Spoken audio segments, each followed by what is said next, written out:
আমাদের ইউটিউব চ্যানেলের ভিউজ যদি হঠাৎ কমে যায় সেই ক্ষেত্রে করণীয় কি? তো আজকে আমরা এই ভিডিওতে জানবো, তো ভিডিওটি শুরু থেকে শেষ পর্যন্ত দেখার অনুরোধ রইল। আর আপনি যদি চ্যানেলটি এখনও সাবস্ক্রাইব না করে থাকেন তাহলে চ্যানেলটি সাবস্ক্রাইব করবেন এবং পাশে থাকা বেল আইকনটি বাজিয়ে দিবেন পরবর্তী নোটিফিকেশন পাওয়ার জন্য।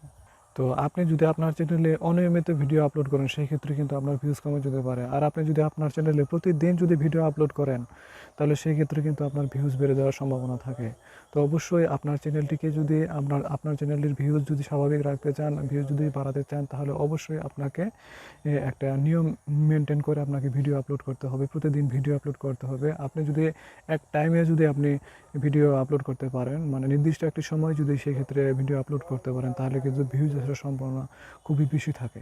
আপনি যদি আপনার চ্যানেলের জন্য সাবস্ক্রাইবার বা ওয়াচ টাইম কিনে থাকে সেই ক্ষেত্রে কিন্তু আপনার চ্যানেলের ভিউজ ড্রপ হওয়ার সম্ভাবনা থাকে। তো এটা থেকে দূরে থাকবেন। সাবস্ক্রাইবার বা ওয়াচ টাইম কিনা থেকে তাহলে আপনার চ্যানেলটির ভিউজটা স্বাভাবিক থাকবে, আপনার ভিউজ চ্যানেলটি অবশ্যই বাড়বে, কিন্তু আপনাকে অবশ্যই প্রতিনিয়ত সেখানে ভিডিও আপলোড করতে হবে।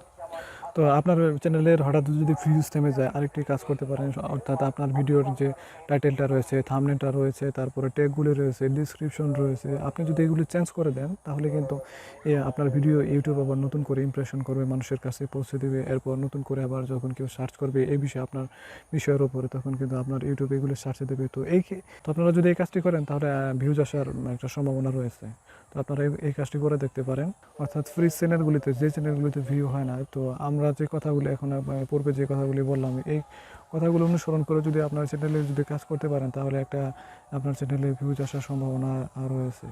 তো ভিডিওটি এখানে শেষ করে দীর্ঘায়িত করব না। আর চ্যানেলটি যদি এখনও সাবস্ক্রাইব না করে থাকেন তাহলে অবশ্যই চ্যানেলটি সাবস্ক্রাইব করে দেবেন এবং পাশে থাকা বেল আইকনটি বাজিয়ে দেবেন পরবর্তী নোটিফিকেশন পাওয়ার জন্য।